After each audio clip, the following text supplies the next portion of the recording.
Good evening. Welcome to Prime Business. I am Emma Davis. Let's look at our stories for tonight. The Chamber of Petroleum Consumers, COPEC, is projecting about 6.63% increase in fuel prices beginning tomorrow, February 16, 2024. There is more in this report. According to COPEC, the retail price of petrol is expected to increase by 6.63% to sell at between 12 Ghana cedis and 2 pesos and 13 cedis 29 pesos per litre. Diesel is expected to increase in price by about 8.18% to be selling between 13 cedis and 21 pesos and 14 cedis 60 pesos per litre. Also, the projected retail price of LPG is expected to be average at 13 cedis 24 pesos per kilogram. The imminent increases are largely due to increases in the price of petrol on international markets by about 1.75%, whilst diesel goes up by 6.02%, with crude price increasing by 1.39% from the mean price from $81.30 to $82.43 per barrel. The dollar exchange rate has also increased by 2.16% from a previous average of 12 cedis and 1 pesos to 12 cedis 43 pesos per dollar. COPEC also points to an increase in local taxes like the Unified Petroleum Pricing Fund, primary distribution margin, and bus margin by 20 pesos per litre on petrol and diesel. These local hikes further tighten the pinch on consumers. This comes at a time when many Ghanaians are already feeling the pinch of inflation. Rising fuel costs will likely have a domino effect, driving up transportation costs and the prices of goods and services across the board.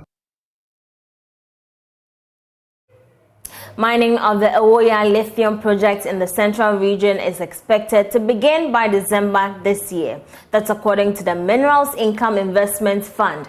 Ghana's first lithium producing mine was discovered by Atlantic Lithium Limited. Chief Executive Officer of the Mineral Income Investment Fund, Edward Nanaya Kranting, says Ghana's lithium discovery is ranked among the best 10 in the world. We're investing $30 million in salt. And salt has 14,000 uses. Ghana is looking at how we are able to invest in this to expand the value chain of salt usage. We're looking at pharmaceuticals, bicarbonate soda, food preservation, textiles, and aluminium casings. And we are investing in Electrochem. Electrochem is managing a 41,000 acre Adasongo space. The biggest salt production company in sub-Saharan Africa, Walvis Bay in Namibia. Bay is about 16,700 acres of salt. We have in Ghana at a potential of 99.9% industrial salt or purity is 41,000 acres. That is more than twice the size of the Walvis Bay. And Ghana is positioning itself as the #1 salt producer in sub-Saharan Africa. There's the potential of Ghana making about $1 billion every year from salt alone. We are investing over $35 million in the lithium space in Ghana. The recently discovered lithium finds in Central Region is called the Ewoyaa Project by Atlantic Lithium. This project should come on stream by December 2024 and is in the top 10 lithium finds in the world. There are a number of opportunities in the newly discovered lithium space in Ghana. Feldspar is a byproduct of lithium. Feldspar is used to produce ceramics. Ghana is a major exporter of ceramic products. This provides good opportunities for investors, not only in Ghana, but outside Ghana. MIF is positioning itself to invest in the processing of lithium in Ghana and support investors that will be setting up battery ion factories in the lithium space. Meanwhile, Nana Moisi, the 7th of the Institute for Energy Securities, who is also a chief from one of the towns where the lithium will be mined, says the main challenge that the Ewoyaa Lithium Project will face will be compensating indigenes before commencing mining. According to him, leaders of the communities are requesting an increase in the development levy as the livelihoods of the locals will be affected.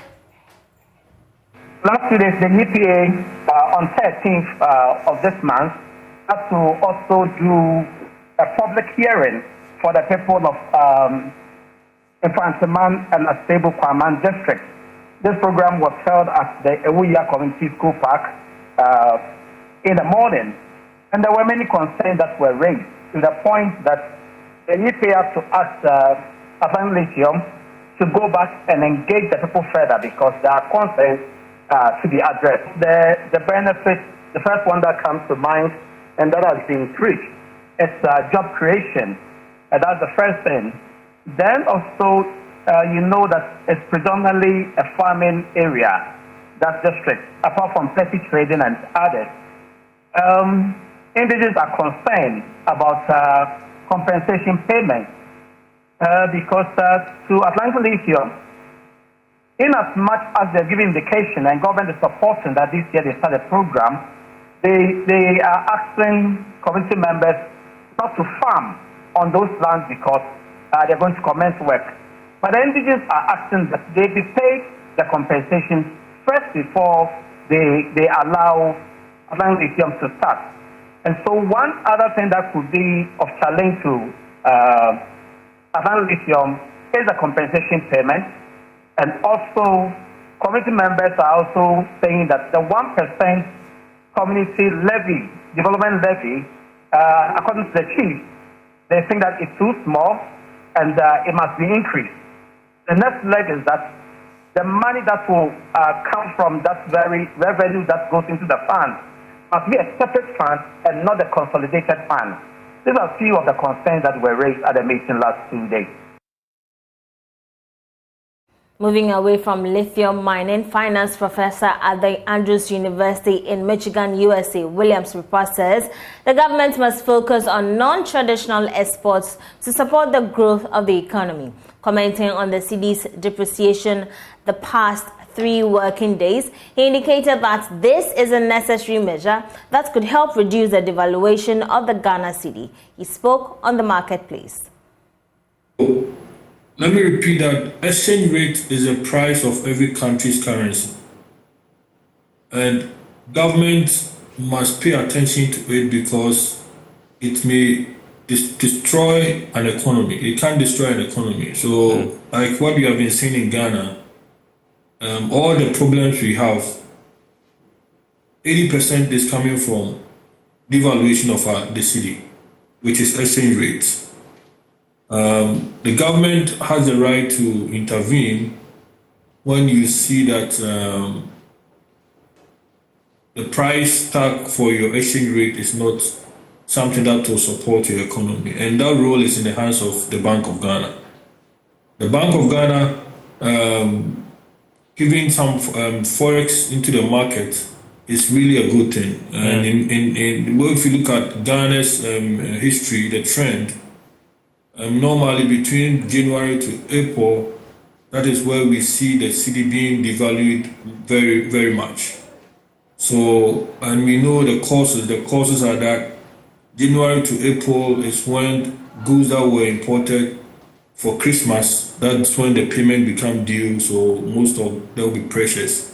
Also, companies who want to repatriate their dividends to their shareholders, and then also school fees payments and other trade payments. Right. So it becomes a major issue. And then if you want the central bank also intervention, this is very critical to help the economy to find its footing. So we know the economy of Ghana is changed from being agrarian to service industry. And the moment you move into service industry, you'll be relying on imports. So that is why we are seeing this kind of pressure. So we were hoping that the industrialization agenda could have realized something for the country, but it did not work out. So we will still be depending on imports, and this is going to be a little bit pressure. The offset is that probably the non-traditional exports may come in to help us. So government must traditionally focus on the non-traditional exports to support the economy. And that might be, for me, that will be in the short term, this is something that can help stabilize the cedi issue. Meanwhile, Professor Williams Repra also cautioned that the new finance minister must ensure continuity of the IMF program with strict adherence to the conditionalities in order to maintain and improve on the gains made by the economy. We know that the IMF program is what is steering the economy now. So whoever becomes the finance minister must assure IMF that we are going to ensure continuity of the program. And we know IMF program has brought in confidence into the Ghanaian market, stopped the depreciation of the cedi in December. So he must comment as he did to assure IMF and all other investors that yes, I'm going to follow strictly the program that we have, as a country, we have agreed to implement. And we're trying to negotiate with commercial creditors on debt restructuring. Do you think the changes made will send a positive signal to commercial creditors? How do you suppose they'll react to this? I don't see that there will be any change. Don't forget that he has always been with the finance minister in all these negotiations. They travel together, they meet the creditors together. So he knows what was being discussed in the room. So he coming in is not going to cause a major shakeup in the negotiation. The Social Security and National Insurance Trust, SSNIT, says it is expecting to pay about 7 billion cedis to pensioners by the end of the year. This is about 1.6 billion cedis more than the 5.4 billion cedis the trust paid in 2023. According to the Director General of SSNIT, Dr. John Oforitenkrine, the total of 244,000 pensioners were paid in the month of January alone. So last year, we paid a total of about 5.4 billion Ghana cedis in pensions. And this year, we are projected to be paying about 7 billion Ghana cedis in pensions by the end of the year. Our pension payroll has increased to about 434.6 million Ghana cedis every month. And this money is paid to 244,509 pensioners. That was the number of pensioners we paid in the month of January. Accra will become the 7th biggest economy in sub-Saharan Africa by 2050. That's according to Oxford Business Economics Africa's latest report on key issues shaping the long-term urban outlook in sub-Saharan Africa. The size of the city will be worth about $68 billion in the forecast period. Here's more. Accra placed 8th in sub-Saharan Africa in 2023 with the biggest economy. The size of the economy was estimated at about $25 billion. According to the report, rapid development and deepening urbanization of Accra will catapult it to the 7th position by 2050, one step better than 2025. The report continued that although sub-Saharan cities will see the fastest growth rate between 2024 and 2050, not one city in the region will enter into the Global 100 ranking for the size of the economy. There will, however, be some notable intra-regional variations. South Africa's Johannesburg is currently the largest city by gross domestic product, closely followed by Lagos. But Lagos will overtake Johannesburg by a significant margin in 2050, driven by sectors such as consumer and business services. The report added that, despite rapid urbanization, sub-Saharan cities will lack a global economic presence. Now, Deputy Minister for Finance, Abinawase Asari, has hinted that the government is working to make few amendments to the recently passed tax exemption law. This is to ensure that key areas like agricultural import enjoy some more exemption to support food production. Speaking to Joy Business, the Deputy Minister assured that the review will make the law more comprehensive. The tax exemptions bill, yes, came into effect in September when the President assented to it. Yes, but we are coming up with a few amendments to the tax exemptions bill, and we hope that our colleagues will support this, us to make this happen. Already, Ghanaians used to complain a lot that we were giving out a lot of exemptions, but now it is backed by law. It is not discretionary, and so it is controlling the exemptions. But we want to make it tighter. We want to make it better after a year of implementation, and that is why we are coming back to Parliament. Yes, and we're going to give out some form of exemptions in the area of agric products to agric products to help boost food production and make food relatively cheaper, to also help drive down the inflation that we're talking about. Welcome, and let's go back to our new segment, Entrepreneur in You, where we take a look at some key nuggets to invest your time and resources effectively as a business using the Boston Consulting Group Matrix. Here's Dr. Maxwell Ampon with Entrepreneur in You. Hello, I believe everyone in Ghana now is a hustler. We're either doing one thing or the other, or both, or many. But how do you decide how to invest your time and your resources efficiently and efficaciously? The Boston Consulting Group Matrix, popularly known as the BCG Matrix, is one way that can help you do this. Imagine your enterprise as a garden with many different plants. How do you decide which plant to water and which one to get rid of? Rating your revenue points according to their growth rates and their market share is one way to go. When you have a high growth rate and high market share, you have a star. These are your thriving plants. These are popular and fast growing. Keep nurturing them and they could become a cash cow. Cash cows have a high market share but very low growth rate. The fact that stars have a high growth rate allows for high expenditure as well, as opposed to the cash cow that maintains the high market share but has a low growth rate and requires very little maintenance to keep things going, if you get what I mean. The third category are your question marks. These have a high growth rate but a low market share, so you don't know whether they're going to survive or not. An example is the Nose mania that happened recently. It had a high growth rate, everyone was buying it, but you had a very little amount of the market share, so you have no promise of the future. You do not know whether it will survive as a business or it will die. Those that go to die are unfortunately categorized as the dogs. They have a low growth rate and a low market share, and we advise you quit putting money in there. Almost startups or most enterprises start off like that. Of course, it's a new thing, so it has a low growth rate and has a low market share as well. Using the BCG matrix is one way to decide where to put your limited time and your precious resources. And that's it for today's episode of Entrepreneur You. Keep well.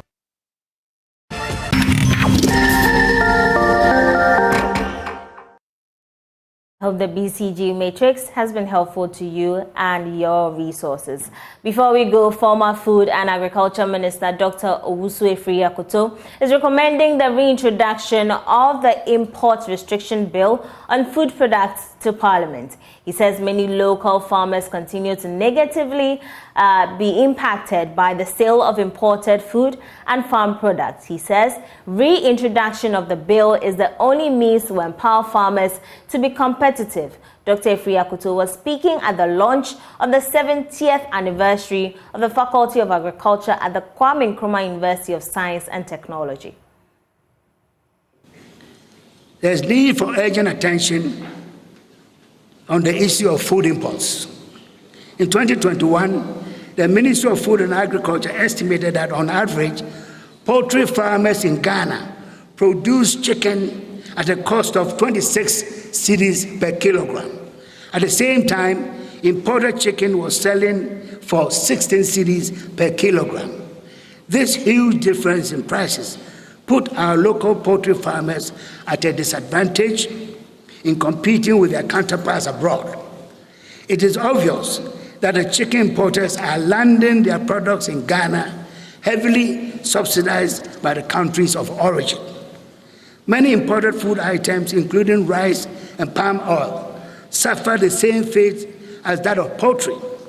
It is therefore unfortunate that last December 2023, the Minister of Trade and Industry could not lay a legislative instrument in Parliament to restrict the import of 22 selected food items. 12 of these imports were agricultural products which are cultivated by our farmers in Ghana. Our farmers are heavily disadvantaged under the current import regime. They desperately need a level playing field in order to compete effectively with their counterparts abroad. Our legislature to act as a matter of urgency to restrict these imports, which are being dumped on the Ghanaian markets against the interests of our farmers. That'll be all for tonight on Prime Business. My name is Emma Davis. For more business news, do log on to myjoyonline.com.